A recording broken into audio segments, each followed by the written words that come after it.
Hello, welcome to Discussing Fitchburg Now. I'm your host, Sam Squalia, brought to you by the Workers Credit Union's virtual studios at Fitchburg Access Television. Thanks so much for watching. All right, so this show, we are going to talk about recycling, trash in general, and littering. A little later with Neil Rhein, the head of the Keep Massachusetts Beautiful. But on right now with me, I have the recycling coordinator of the city of Fitchburg, Jean-François Leblanc. Thank you so much for coming on. Good afternoon. All right. So recycling in Fitchburg, let's talk a little bit about generally recycling, proper recycling, and then we'll talk a little bit more about maybe permits and carts and see-click fix and all that real fun stuff. All right. But first of all, since recycling is, you're the coordinator of all the recycling, how are we doing with recycling in Fitchburg? So actually, the city has been doing rather well considering. Throughout the years, we've been getting a few awards here and there for performance. We've been, our main battle here in Fitchburg has been what we call contamination. And contamination is essentially when you throw something that's not recyclable into your recycle bin. That could be, anything from, vacuum cleaners to carpets to bags of trash, for instance. And we've been tackling this through some tools given to us by the state. And simply doing a recycling campaign. We've had some ads, some billboards. You probably saw them around town, and so we've been lowering our number here for contamination, which went from roughly 40%. We're down to about 20 right now. So the latest figure. Yes, which isn't bad for a city, and it's certainly way better than where we were. But we still have a long ways to go. So, yeah, but I'm sure we've all seen the do not bag your recycling campaign. Right. That's correct. One. Right. I mean, essentially, behind this is that plastic bags do tangle the equipment where everything is sorted. But most of all, if you put your recycling in a plastic bag, it's treated as trash. Nobody's opening a bag. There's nobody on a conveyor line that's ripping open bags and emptying them. So if you throw away your recycling that you put all the effort to do, right? So you cleaned it and so you sorted it and you put that in a bag, you put that in your cart as is, it's going to the landfill. So, which is why we're having these big billboards. We want your recycling to count, and especially those who put it in bags typically do it right. And, so you put it loose in your cart. That's how it gets recycled, and not in bags, unfortunately. So, yeah, so we've been tackling that mainly, and as well as just getting plastic bags out of the recycling stream altogether, because they don't belong in the carts. They belong elsewhere. Some grocery stores do recycle bags. Even though there's a recycling symbol on the bags, it doesn't mean that it is through the city's recycling program. And that's what people typically don't understand, is that, yes, it might be recyclable in some way, just not through this means. Same thing with styrofoam, same thing with metal items like your broomstick that may be made of metal, or your mop, parts of a vacuum cleaner. Sure, some of those are recyclable, just not through the city's recycling stream. So these are the things that we want to get at. Containers are for general household and food container items. That is correct. You can't recycle something just because it's like all metal, and that technically it's recyclable. It's not recyclable through the city curbside, and that will go to the landfill. That is correct. That is correct. So things that do not belong in your cart, things like metal racks, metal poles, brake discs from cars, things like that. Those are all recyclable. Yes, they are. They can be melted down, and made into different things. However, the recycling stream that we have targets metal cans and metal containers. That can be crushed and sent to a facility to be melted down. The rest of those things that I mentioned typically either don't go on the conveyor belts, they break the equipment, they tangle, and so on and so on. So we use Waste Management for our recycling purposes.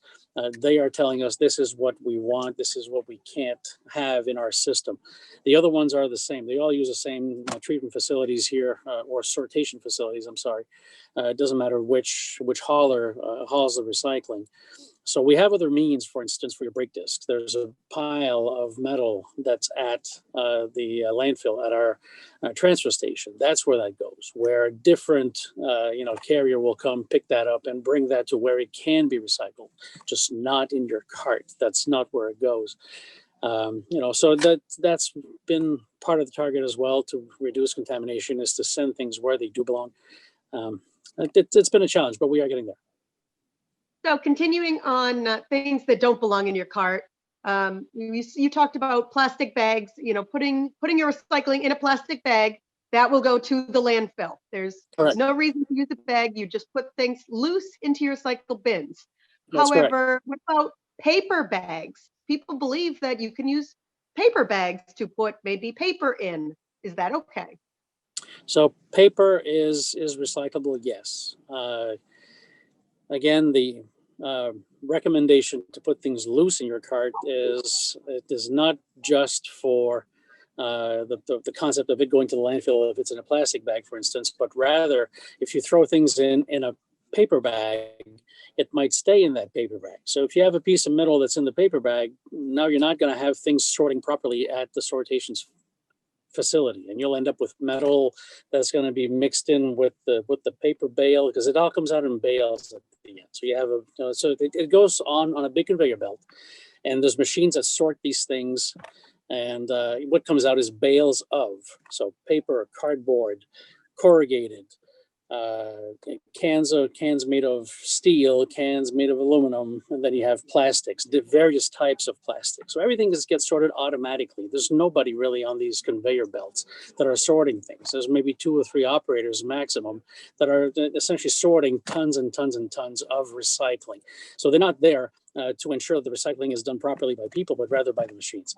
And so if you throw things in a paper bag, it's not sorted properly at that point. Cardboard doesn't go in the same pile as paper, when yet again with corrugated. So if you throw everything into a paper bag, put that bag in it, then you just don't have that separation that's going to happen. What happens in the end is that if the bales are not all, separated, and there's contamination in the bales, then it comes back to us as well in the forms of penalties. And so the city gets charged back by the carrier when you have contamination within the final product, because it can't be used. It has to be thrown away. So that's the same reason why you encourage people to break down their boxes when you put boxes in the recycle bin, right? Because things can get stuck in boxes. Absolutely. So that's what we ask for people to break down boxes. If you have paper bags, fold them. Don't leave them open. Things that end up within something else will not get recycled properly. So, you're putting all this effort again, in sorting and cleaning all of your stuff, and you're trying to do it right. And yet, this stuff will not get recycled properly in the end. So your efforts go in vain. So that's why you need to break down your boxes. You need to avoid paper bags at all costs. You need to avoid putting any types of plastic films as well. So when we say plastic bags, the plastic wrappers, those cardboard trays of, cat food or something that have a plastic wrap around them. The plastic wrap has to be taken off, thrown into the trash for you to recycle the tray that's inside. So if you ultimately you're trying to recycle the cardboard, the plastic has to go. The plastic film, unfortunately, although it is recyclable, not through this mean again. And a lot of it has to do with the cost of recycling that material versus the return. So these materials get sold is what we have to understand. So these the haulers collect the material, and then they sell the finished product, the bales of aluminum, steel, paper, cardboard.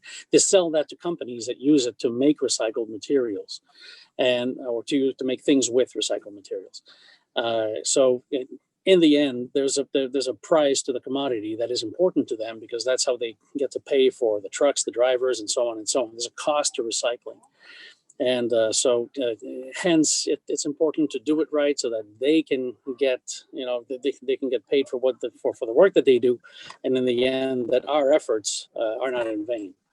So one example of something that is no longer worthy of recycling or cost-effective, I suppose, is cartons, like milk cartons, juice cartons, those kinds of things. Those are no longer recyclable in our curbside recycling bin, correct? Right. These milk cartons, orange juice cartons, and so on, they can be recycled. However, the technology to do so is not here regionally. So there's no companies that essentially recycle these materials here. There's some on the West Coast, so there's some in Canada. They're pretty far. And to ship those empty cartons back to them is more expensive than it is to collect them and so on. They just don't make any money on it. So unfortunately, they don't want these products in the recycle stream. So those should just be thrown in the trash at this point, until we have a different means or a different source of a different company that is willing to take these products. Unfortunately, we just can't use them right now in our recycling stream. And just to note, that is a statewide regulation or allowance that recycling, that you don't have to, that recycling companies do not have to accept cartons. Correct? That's correct. Not that is the correct. city of Pittsburgh issue. No. This is statewide, and it's not just this state. It's everywhere. New Hampshire, Maine, and whatnot. We just don't have the facilities locally to do this, or regionally to do this. So hence, the haulers are just stuck with this material in the end, and they have to absorb the cost of throwing it away, because they can't sell it to anyone in a way to make at least some money. And so that's why it just has to be thrown away. So instead of them throwing it away, they're asking us to do it now. Just don't put it in your recycle cart. Okay, so we've talked a lot about a lot of the things that we can't recycle. How about some of the things that we can recycle? So one new thing that we can recycle as of about a year and a half ago is pizza boxes. Pizza boxes. That's really great, because I used to think how silly it was that I couldn't recycle a pizza box just because it's a pizza box. And now we can. How do we properly recycle pizza boxes? Just break it down and just put it in your recycle cart. Make sure there's no food in it, of course. So as you break it down, you're not going to be able to leave the food in there. So that's, that becomes important. But yes, they found a way to remove the grease, which was the problem, to remove the grease from the cardboard as they recycle it. So now they are accepting the pizza boxes. Yeah, so just break it down, remove the food. That's okay, as long as there's no cheese or pepperoni. Right, exactly. Just make sure there's nothing in it. That's all. Maybe take the box, break it so it's not actually a box anymore, because otherwise things can get stuck in the box, and the load gets rejected and we get charged. Right, just like any other box. Just break it down and just make sure that it's empty. So no food or scraps or all that kind of stuff. The little pizza table, that they have at Pizza Hut, for instance, just throw that in the trash. As a rule of thumb, also going to cardboard and paper, so anything that's less than 2 inches square will just fall through the conveyor belt machinery, and essentially will end up in trash. So you don't have to put in tiny little pieces of cardboard in your recycling bin. It's just going to be in vain. So just putting that out there as well. Just trying to help the hauler here to not clog up the equipment. So that's one reason why we can't recycle plastic tops, like your bottle top. If it's separate from the bottle, then it's just going to fall through because it's smaller than 2 by 2. Whereas if you have a plastic bottle and you can put that top on it, then both can be recycled. Well, yes, you could. I mean, if it's the same plastic, yeah, absolutely. So the thing with the plastics, let's move on to that, is you have numbers on every, or there should be a number on every plastic container. It's a little triangle with arrows on it, and it's got a number 1 through 7. That indicates what type of plastic the material is made of. And these are that tells the machinery how to sort that plastic. So you can't mix a plastic number 1 with a plastic number 5 and make a different product with it. That's just not going to work. They're different types of plastic, and they won't melt back together. They won't blend. So these have to be sorted out. If it doesn't have a number on it, it is not recyclable. It doesn't matter what it is. If it can be made of plastic, but if it doesn't have a recycling symbol with a number on it, unfortunately, it goes as other plastics at the sort facility and ends up in the trash. So you may as well save yourself some efforts right at home. If there's no recycling symbol on it, throw it in the trash. If there are some things that have recycling symbols, however, moving back to what's not recyclable, some things that have a recycling symbol that should not be put in there, and that's plastic bags and styrofoam. Styrofoam very often has a number 4 plastic on it. Recyclers don't want it. It breaks down, it makes a mess. And when you melt it back down to plastic, you end up with a fraction of what you started with in terms of volume. It becomes way too expensive to collect and to recycle styrofoam. We still don't have a viable source here in Massachusetts to recycle styrofoam. Some companies are trying to do certain things, the special equipment to do so, but not on the household level. This is done strictly with companies right now where it can all be managed. But through the recycling stream, we should avoid the number 4. I'm sorry, the plastic bags and the styrofoam at all costs. Moving back to what is anything that's got a number outside of those 2 things, yes, those do belong in your recycling cart. Now, is it true that you can recycle like takeout containers that aren't styrofoam, however, not black plastic takeout containers? The state has been shying away from allowing from allowing recycling of takeout containers because people don't wash them. So you have to rinse your containers, food items that are left in the containers, and very often it's like a whole meal that's left in it, and they put it in the recycle bin because it's a plastic container. The food is not recyclable, and when you mix that with the plastics and you melt that down, you contaminate whatever batch you're trying to make. And that contamination is the same as a contamination that we're trying to control here at the city of Fitchburg through, within our recycling carts. That contamination at the manufacturer level can get very costly. If one bale has food items in it, for instance, and you throw that into a huge vat, that's got truckloads and truckloads of plastic that's melting, you just contaminated the whole thing, and everything's got to be thrown away. It gets very expensive for manufacturers, and so food containers, the takeout containers that are made of plastic, unless they're very clean, don't put them in your recycling bin. You're just at risk of ruining a whole batch for somebody, making a very bad day for them. But yeah, so the black plastic containers have been targeted. Most of them are black now anyways. The clear ones allow to see if there's food in them. So, so the machinery can pick those out. It's rather neat the way it's done with air jets and whatnot that throws things right off the conveyor belts. There's magic eyes everywhere. And the black plastic containers prevent those eyes from seeing through. And so those just get rejected off the bat because of that.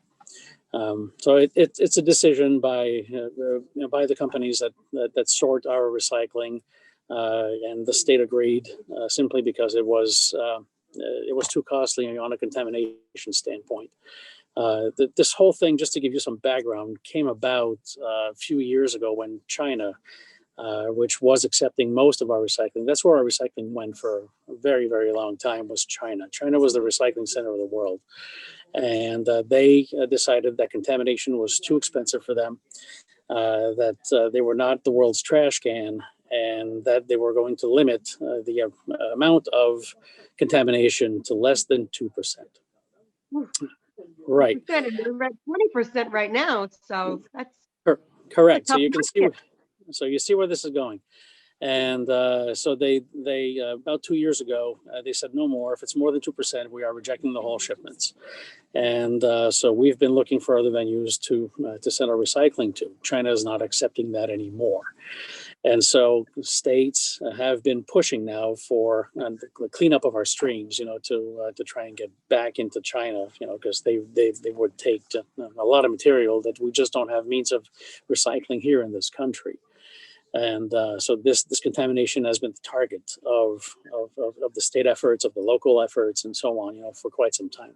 So going back to the food containers, when the food is left in them, they're not clean, rinsed, and whatnot.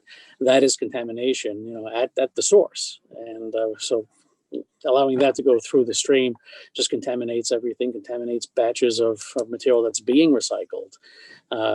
So you can't have a plastic that's being melted and then you have a piece of lettuce that's in it that's going to essentially make the plastic not take.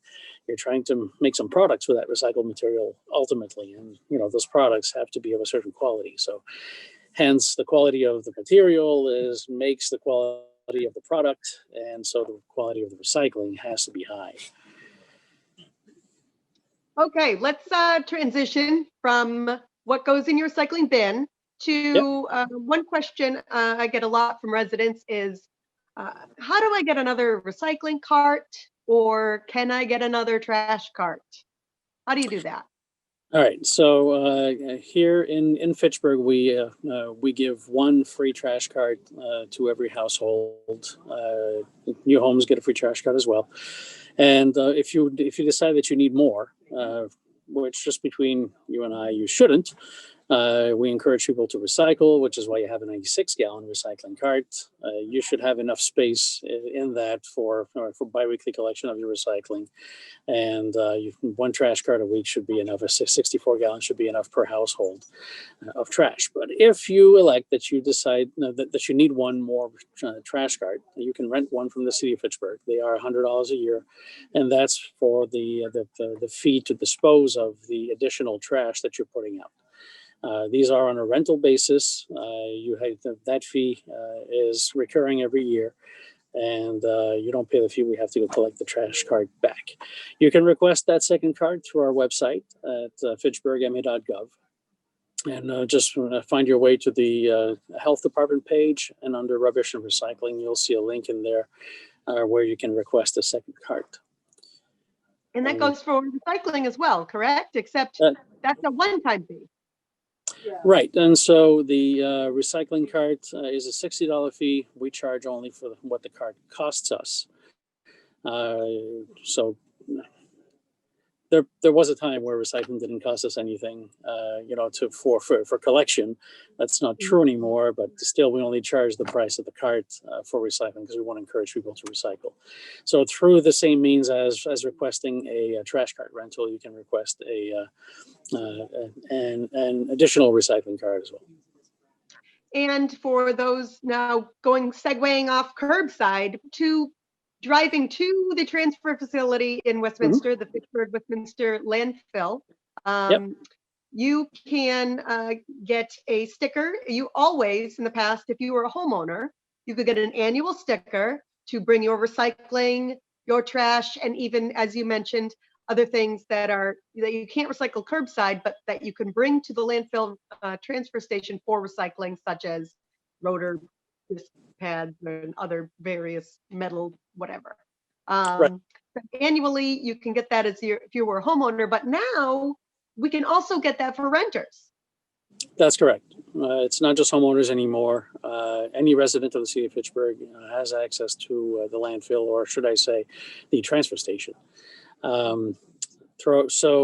We started last year a renter's yearly permit for the transfer station, and we also started what we call a recycling pass. So we have 3 ways for you to bring things to the transfer station. As a homeowner, we get the landfill permit. As a renter, we get the renter's landfill permit, and then the recycling pass. With the recycling pass, you're allowed to, you have access to the whole transfer station except for what we call trash, with the exception of furniture. We allow furniture to be brought to the transfer station for free. The recycling pass is no cost to any resident or homeowner. And so you can bring there your yard waste, anything that is recyclable, including motor oil and batteries. You can also bring, like I said, furniture, including mattresses, sofas, anything that's called furniture. Anything that's called white goods or things like that is disposable. White goods are essentially appliances. Those are also they're recyclable through the landfill. Again, things that don't belong in your cart, right? So there's a metal pile over there where things can be brought to, and they are recycled properly through the correct means. So you have access to that with the landfill pass, either the renters or the homeowners. The homeowners pass is $35 a year. The renters is $50 a year, and the recycling pass is at no charge. So the free recycling pass, you can bring furniture to the landfill for free, and so there's no excuse for you to be dumping your furniture up the side of the road, right? Right, exactly. And then this was the purpose of the whole thing, to encourage people to do the right thing and not dump them somewhere, in the woods or, but for those, so when you go onto the website now, when you go into fitchburgma.gov, you'll see some dots there at the bottom of the page, and one of them is permits and licenses.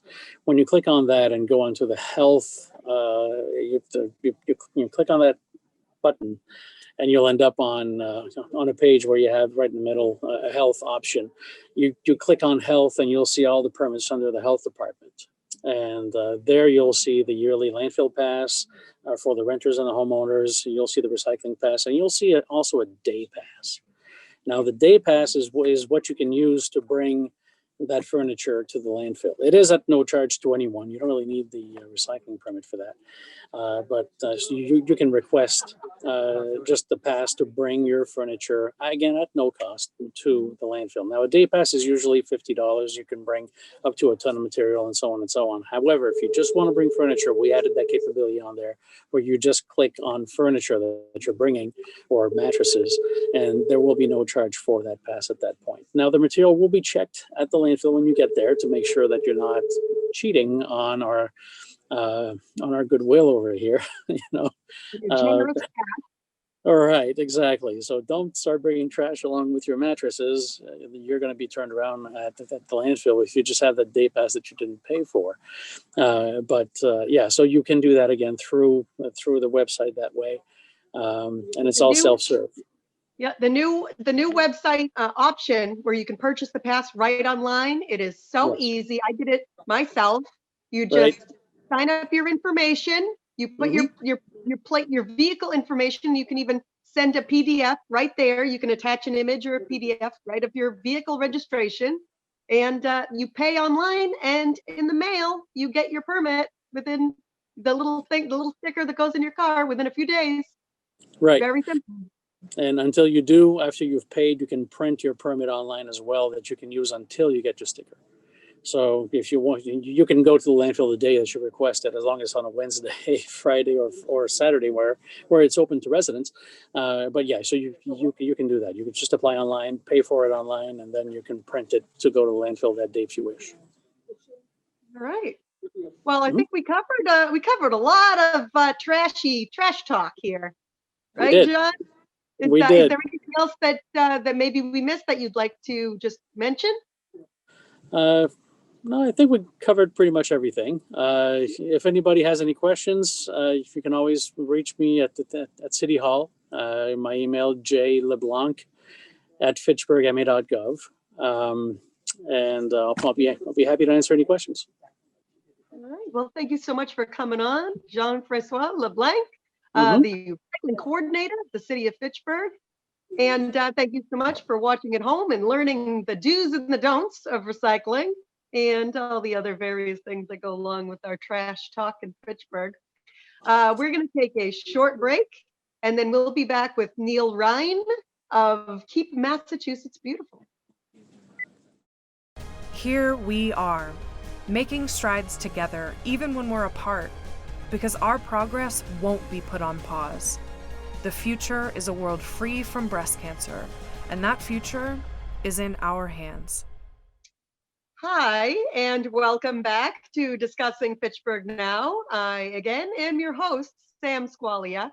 And on this segment, we have Neil Rhein, the founder and the executive director of Keep Massachusetts Beautiful, which is a chapter of Keep America Beautiful. Thanks, Neil, for coming on.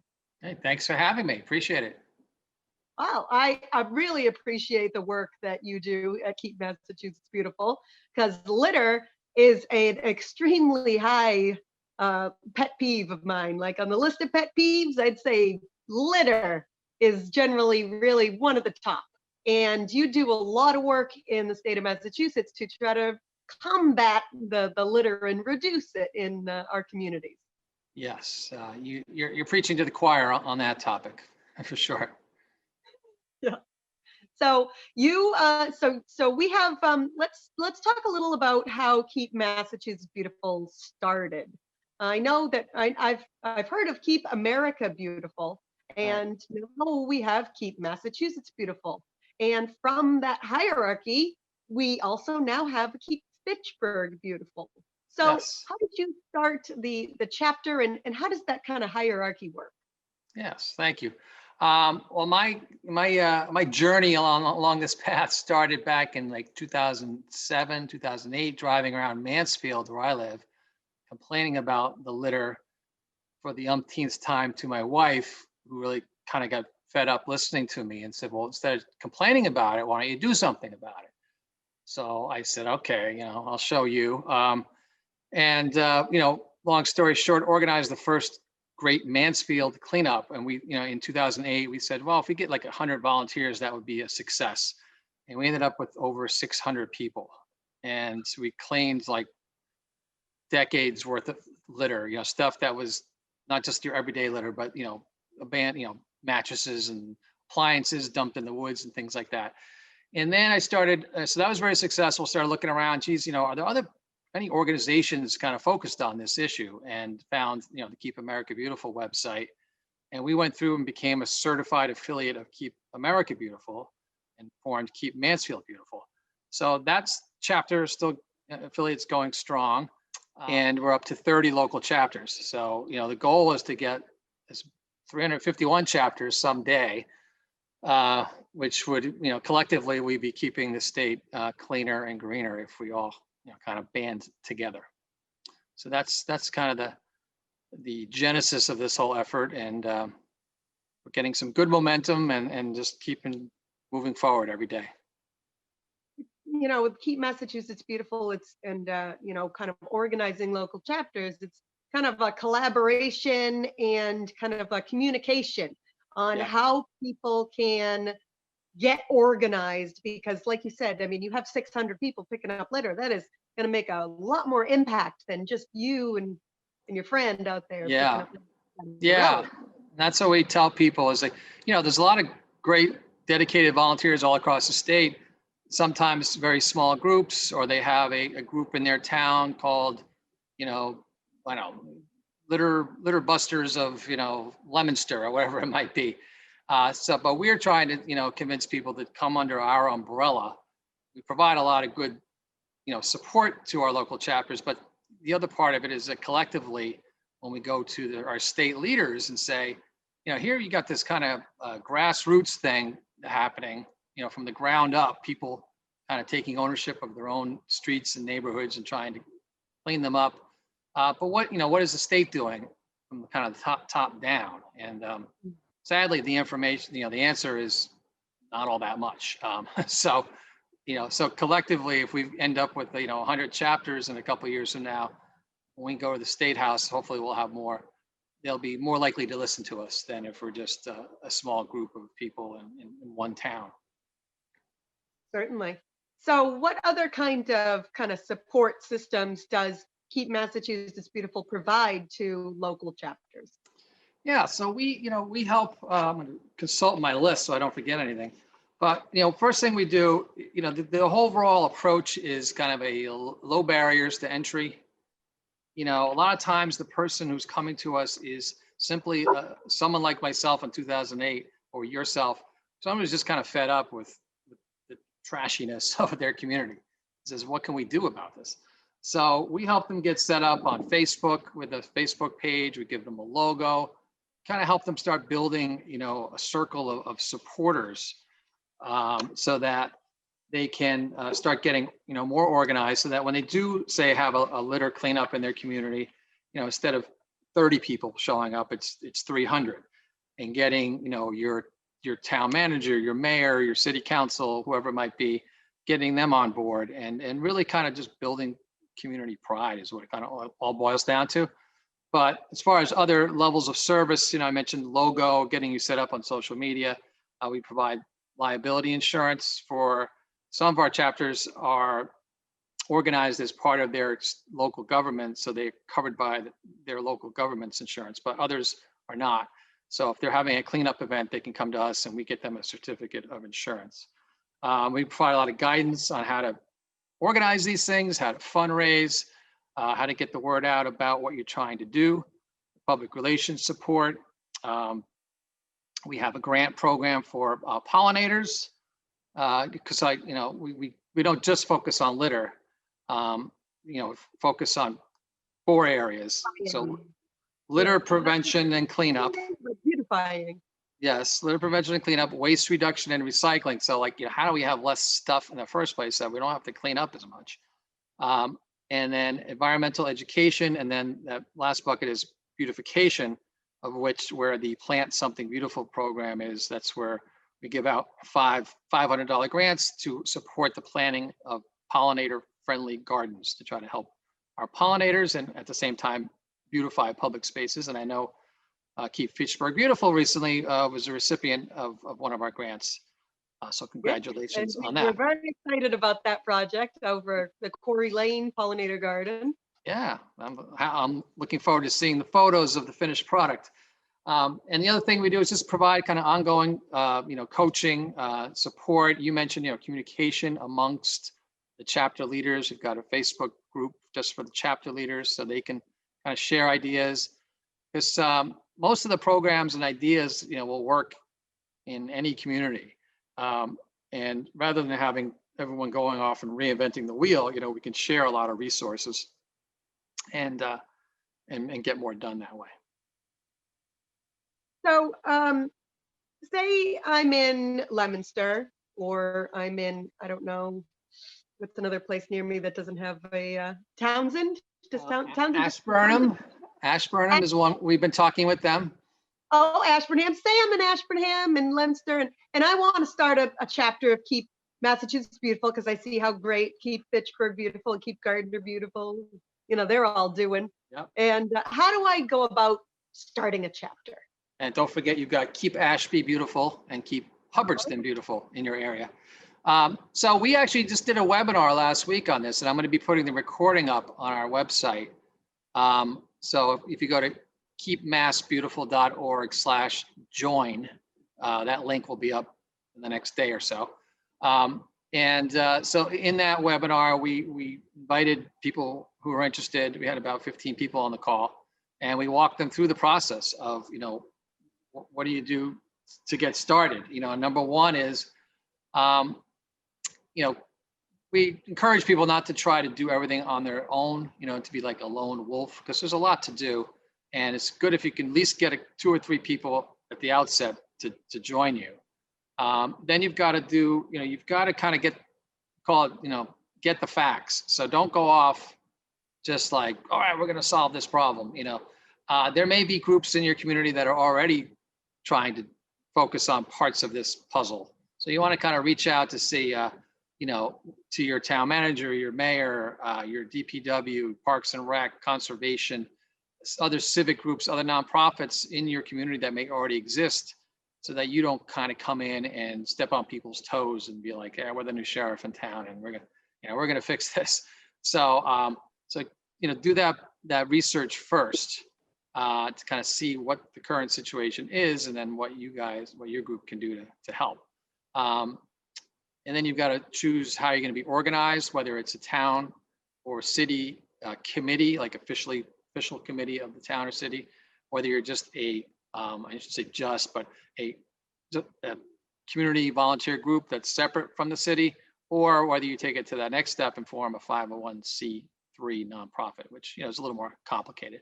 But we provide support to help kind of guide you through whatever works best for your community. And that's a key point, is that in all of our programs and so forth, there's no real strict requirements that you have to do A, B, or C. It's really, each chapter can customize their programs and focus on what's most important in their community. Litter in some places is a much bigger issue than in others, and whereas other places might want to work more on the beautification side of things. So it's up to each group to do what works best for them. Yeah, in Fitchburg every year when we do our annual cleanup, I always say, one of these years we won't have any trash to pick up and we'll just be planting flowers. Yes. Right? Yeah, and I say that, our long-term goal, is to put ourselves out of business, right? I mean, we wish it wasn't necessary to have a group like this. But there's a lot to be done, especially when it comes to, the litter prevention side of the equation. The education, it's not happening, at that for young people. I'm old enough. I don't think you are, but the crying Indian public service announcements from the 70s were, all over the airwaves back when there were only, 3 channels on TV. So you couldn't miss those messages. And that kind of got baked into my brain, about, why people should not litter. But that kind of went away, all that messaging, don't be a litter bug, give a hoot, don't pollute. If anybody remembers any of these sayings, now it's, people hear that they should recycle, or maybe, geez, they should reduce their carbon footprint, which is frankly a much more complicated thing to do than just don't litter. The window. Yeah, so we really would love to get something going in the schools statewide where there's some type of curriculum that just gets that basic message across. Because otherwise, if people grow up not getting that message, they are the ones who eventually are out driving around and tossing trash out their car windows or leaving stuff on the beach or wherever they go. And it's we don't want to simply be like the cleanup crew for that small percentage of people that litter. It is a small percentage, but that small percentage has a big impact on the rest of us. Yeah. So every day there's a guy that throws that fireball nip out the car window every single day. That's 365 nips over the course of a year. Yeah, exactly. There are certain spots where you can tell it's the same person, because it's the same product, whether it's Dunkin' Donuts or a nip or whatever it might be, a cigarette butt, it's like same spot every, you want to set up a camera and catch that person in the act. That's another part of the problem we have. We have virtually no enforcement. I mean, if you drive along Route 495 or Route 2, you will see, no littering, fines up to, some of the signs say 10,000, some say 15,000. And right underneath the sign, there's a pile of trash, so it's obviously it's an empty threat because last time I checked, it was a couple of years back, but state police, statewide had issued something like 20 tickets in a year, for littering, and local police don't focus on it either. I understand they have bigger fish to fry. There are obviously more important issues than this, but it kind of falls into that that broken windows theory of policing. If you focus on these small things, maybe you can prevent some of the bigger things, especially when it comes to drinking and driving. People are throwing alcoholic beverages out their car windows. That's probably that's a public safety issue as well. That's a larger problem. Yeah, absolutely. So keep Massachusetts beautiful. I know due to COVID, a lot of the cleanups were postponed to October, or there's also been networking events that Keep Massachusetts Beautiful would have held. What's the plan for 2021 for Keep Massachusetts Beautiful? Yeah, thank you. Yeah, so obviously, last spring April is typically the biggest, most busiest time of year. One of our programs is the Great Massachusetts Cleanup. So that's essentially all the local cleanups, rolled up into one program. And that's, spring is the best time to do the cleanups, generally speaking, because there's no vegetation. Snow is gone usually by, mid to late April. And you don't have to worry about poison ivy and so forth. So those cleanups did not happen this spring. So that led to the formation of, we just launched it over the summer, the Massachusetts Litter Cleanup Crew. And this is basically where individuals can sign up and to adopt, their street or a street in their neighborhood, and just pledge to keep it litter free year round. So if you take that pledge, you go to our website. In this case, it's keepmassbeautiful.org/LCC, Litter Cleanup Crew. You say, all right, I'm going to keep Main Street in Fitchburg, litter free. And then if you request, we will send you a litter cleanup kit. So that includes a trash grabber tool. I should have had one with me, a little prop. It's called the Easy Grab. So it's designed for safe cleanup, which obviously is more of an issue now than ever. So a pair of gloves, the litter cleanup tool, a reusable washable bag. We're actually ordering masks now. That's going to be part of the kit. And a branded t-shirt that says proud member of the litter cleanup crew, because we want people, there's sometimes like a stigma. I've experienced it myself. If I'm out there cleaning up and my neighbor goes by and toots the horn, he's kind of like, oh, does he think I'm on a work release program or something? Oh, what are you doing, community service from jail?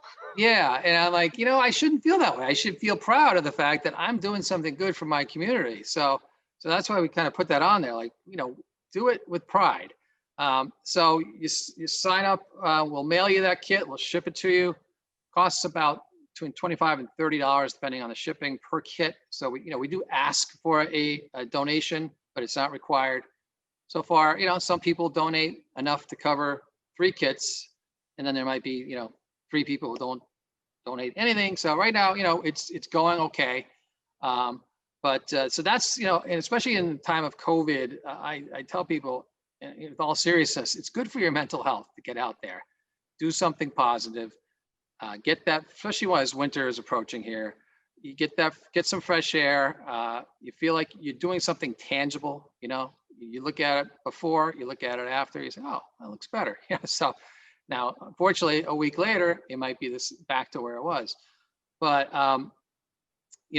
get out there, you're doing a good thing. Other people see you doing it. You're kind of, it's getting that message across, and maybe that may convince some people to change their behavior. But other things for 2021. So we hope, next spring, we're hopeful, but we don't know, that we'll be able to do the larger group community cleanups. But if not, people can continue to go out in small groups or on their own. And then coming up more sooner, on December 3rd, is our Mass Clean Community Awards. So it's our annual awards. We have our Litter Buster of the Year, which is the most hotly contested category. These are people who go above and beyond. This year? What's that? It'll be virtually this year? Yeah, so you can sign up. It's on our event calendar. There's no charge to attend. It's just going to be an hour-long Zoom presentation. We'll try to have some fun with it. So there's Litter Buster of the Year, Chapter of the Year, Environmental Legislator of the Year. So we got a few categories. Like one of the nominees for Litter Buster has picked up, over the last 20 months, 5,220 nips in her community. Empty nips, I should say. Are we talking about Gardner? She donated them to Gardner as part of their fundraiser. Oh. Yeah. So, some really dedicated people out there. So it's part of our program is to recognize people and give that positive feedback, so people know they are appreciated, and hopefully others will be inspired to do the same thing. Because just to segue there quickly, the Gardner cleanup that was recently held, and they picked up over 50,000 nips. Yes. And Anthony's Liquor Mart, I believe it was going to donate up to $5,000 to keep Gardner beautiful for them. Yeah, so, on how many nips they picked up. Yeah, so Anthony's put a 5-cent bounty, and they paid for, and will pay for every nip returned, up to 100,000 nips, which equates to $5,000. Some of those nips, as I mentioned, came from other communities, so they weren't all collected in Gardner. So he doesn't care where they come from, as long as we're cleaning up the litter that's out there. So they're going to hope to have another cleanup in the spring, which will get them to that $100,000 mark. And we're hoping to work with other liquor store owners around the state to do something similar to that, because they to Neon LeBlanc in Gardner organizing that with the local liquor store. It's just absolutely brilliant. I'd love to bring that to Fitchburg. Yeah, I went up for the event on October 3rd, and you know, we took some photos and saw the whole setup, and she had an amazing system of, you know, how to count. You know, she didn't count each nip individually, but she had a, you know, each bucket knew each bucket full was 200 nips, and each bag was 400 nips, and that's how she's currently over 50,000 and counting. So yeah. So anyway, the cleanup awards coming December 3rd. I said yes, that's correct dates. And then, you know, the tricky part when I try to when I'm talking with new volunteers or new volunteer leaders, you know, is say if you're organizing your first community cleanup, like for next spring, is the time to be doing it is in January and February. You know, getting organized, figuring out logistics, you know, who's going to take the trash away that you collect and so forth, and recruiting volunteers. But, you know, if it's a snowy winter and people are looking out their windows and they're like, well, yeah, there's no litter out there, it's clean, yeah, because it's all buried in snow. So it's not top of mind in the middle of the winter. But if you wait until, you know, April 1st to start trying to get organized, you know, that's a challenge. So we encourage people to start early and really get organized. We've got a guide on our website for the Great Massachusetts Cleanup that's gives you a lot of great tips on how to recruit volunteers, how to work with your local government, local business community. So we encourage, that's a good place to start with that guide. A lot of good support from Keep Massachusetts Beautiful. I know in Fitchburg, Fitchburg has been doing the Board of Health kind of leads our annual cleanup, and so Keep Massachusetts Beautiful kind of formed in conjunction with, you know, like you said, work with other organizations that are already working on this. So in conjunction with the Board of Health, who helps to organize, and the Fitchburg DPW helps to remove the trash. We also work with the Central Mass Mosquito Project, who collects tires, you know, at the event. And you know, you can work with other organizations during your great cleanup, maybe to collect recyclables that aren't usually collected, you know, curbside. Right. Yeah, it's really a, you know, kind of a call like a tri-sector. Well, it wouldn't be a partnership if it's a tri, but you know, businesses, local government, and the volunteers together. And you know, the local governments, you know, are often, you know, trying to do their best. It's usually not that Board of Health person's, you know, primary job to organize the litter cleanup. You know, it's part of what they do. And the one thing where they often can use additional help and expertise is in, you know, like social media and really driving that volunteer recruitment. You know, because a lot of people they may not follow the Board of Health on Facebook. You know what I mean? Although these days they're more likely to. But you know, so if you've got a local chapter, you know, and you've got 1,000 followers that keep Fitchburg beautiful, that's 1,000 people that are going to be getting your messages about what's coming up, spreading the word. Fantastic. Well, I appreciate it so much, Neil. And I appreciate you coming on from keepmassbeautiful.org to find out more information.